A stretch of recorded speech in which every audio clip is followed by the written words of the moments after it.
Good evening, Grace Women.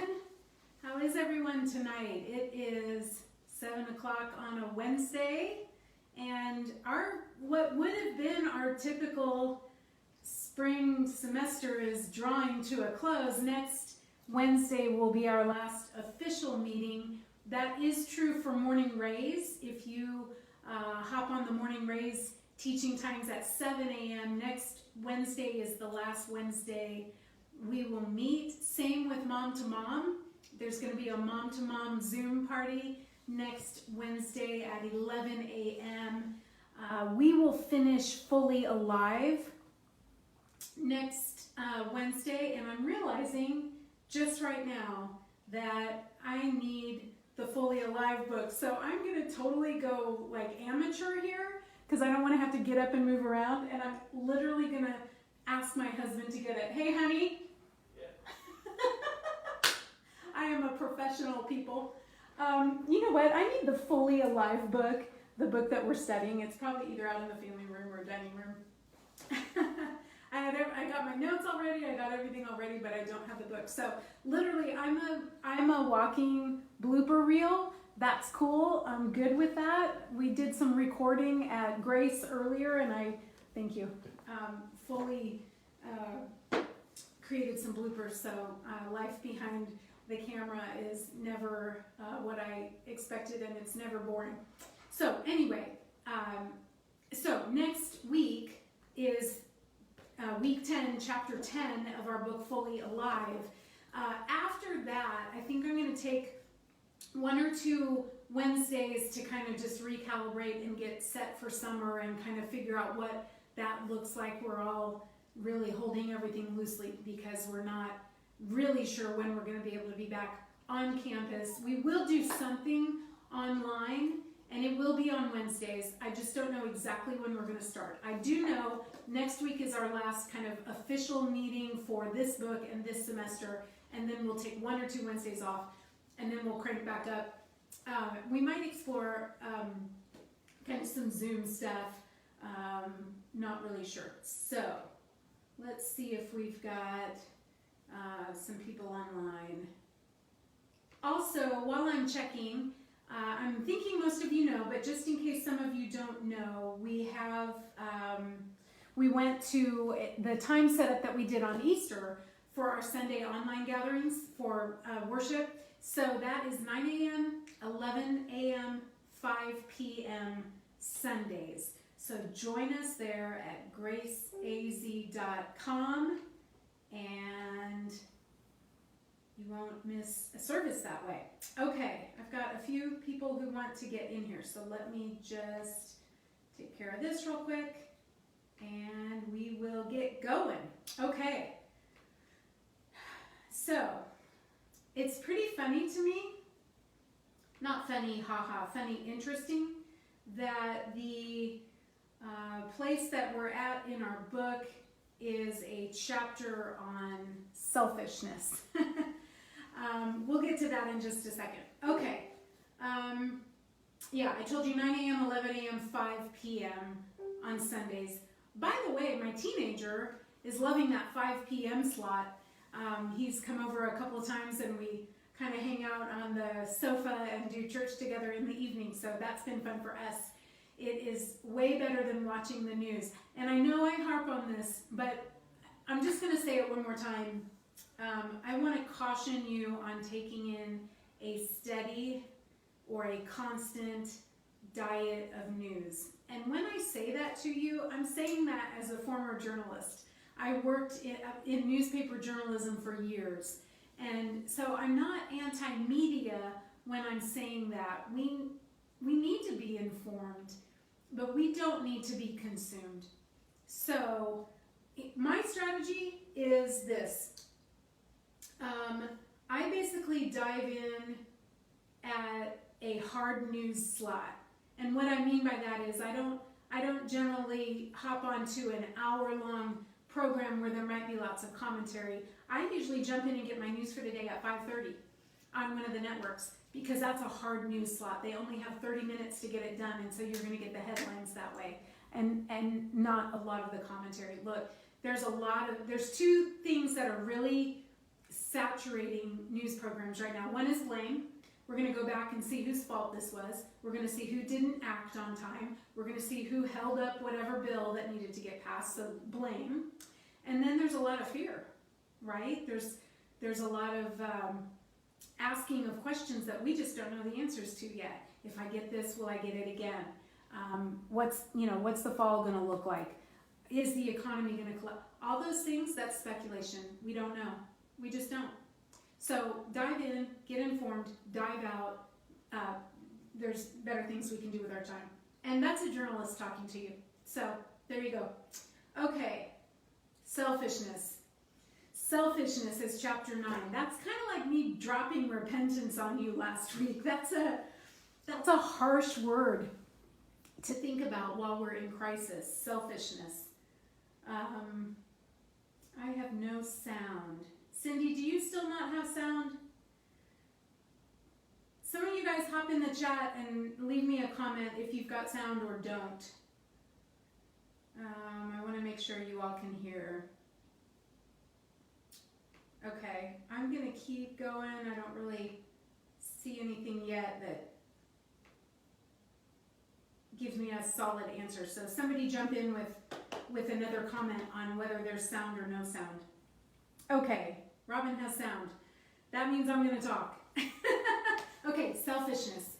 So like I said, that's kind of a harsh word to bring to you in a time of crisis. But, as I was praying about it, should I hop off of where we're at in the book and do something else? I just felt like God was kind of subtly nudging me to stay the course. He knew we were going to be here. And, maybe selfishness is something we should especially be thinking about during crisis. So we're going to jump in. I'm going to recap some of what Susie covers in chapter 9 tonight.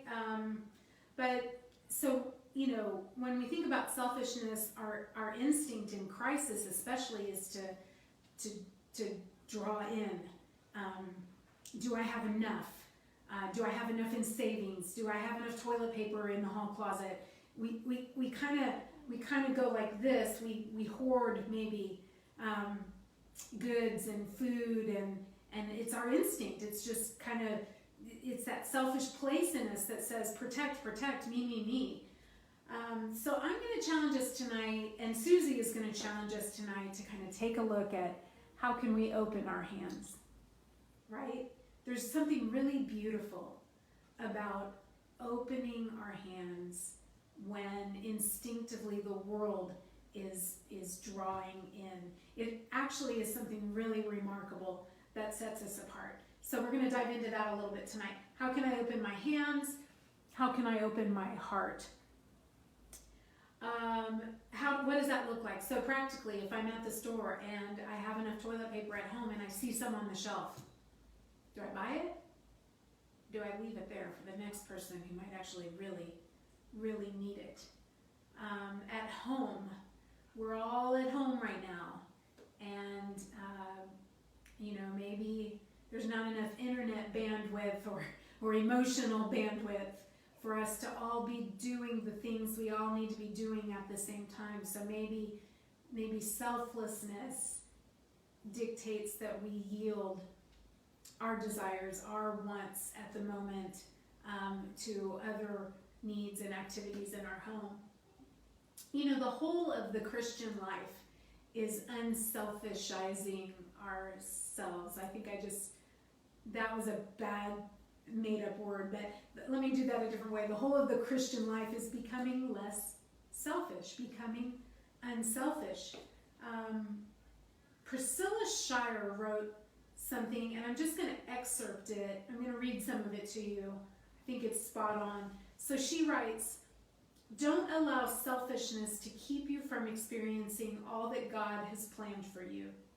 Trust me, what He has planned is fantastic. Better than anything you could create with your own two hands. The question is whether or not you and I are willing to get rid of what we want to make room for what He wants, even if only for a season. Ask the Lord to reveal what His priorities are for you right now, and then get busy being obedient.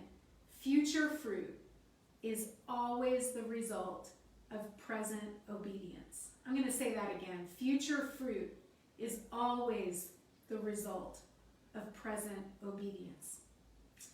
Priscilla continues, Satan is subtle in his deception. He strategically blinds us with the sin of our pride and makes sure that we call it self-assuredness. He veils our spiritual eyesight and makes us see our sin of selfishness as self-interest. And he reminds us that no one else will look out for our interests, so we must take care of ourselves, right? Satan always tries to get us to disregard sin and excuse it as a bad habit or just human nature. This is still Priscilla Shirer writing. Let's ask the Lord to reveal our patterns of selfishness so that we can remove them from our lives and move on to rebuilding the temple.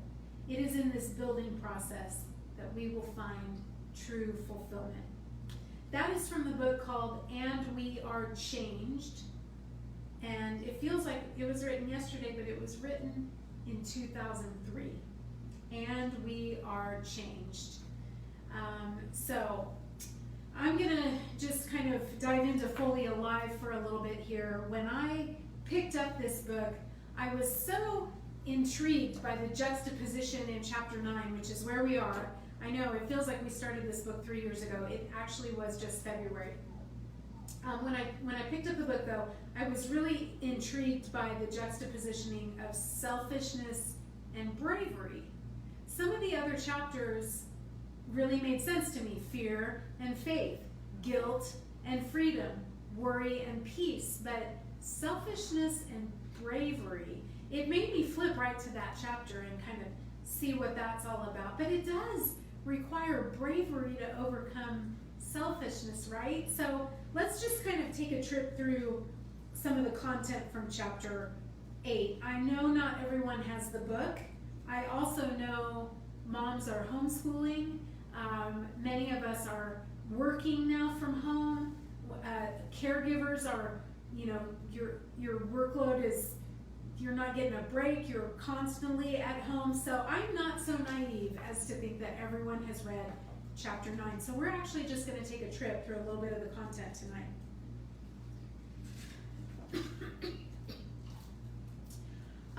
For some of you, this will be repeat, but I'm not going to assume all of us have read it. So, plus, honestly, it's one of my favorite passages in the book. Page 188 is where I am, by the way. Page 188. It's one of my favorite pages and passages in the book. So I'm going to start at the subhead, the hero in all of us. And I'm just going to read this section. It's so good. Selfishness kills the hero in all of us. Consider King Saul. He was God's answer to the laments of God's people. He was a tall, handsome warrior and completely insecure, which we dealt with last week. Saul experienced a miraculous, prophetic encounter with the prophet Samuel. God confirmed Saul's calling exactly as Samuel predicted, and God poured out his spirit on Saul in a way that tangibly touched him from the inside out. Wouldn't it be amazing to receive so many confirmations on your calling? Yet when the time came for Saul to be acclaimed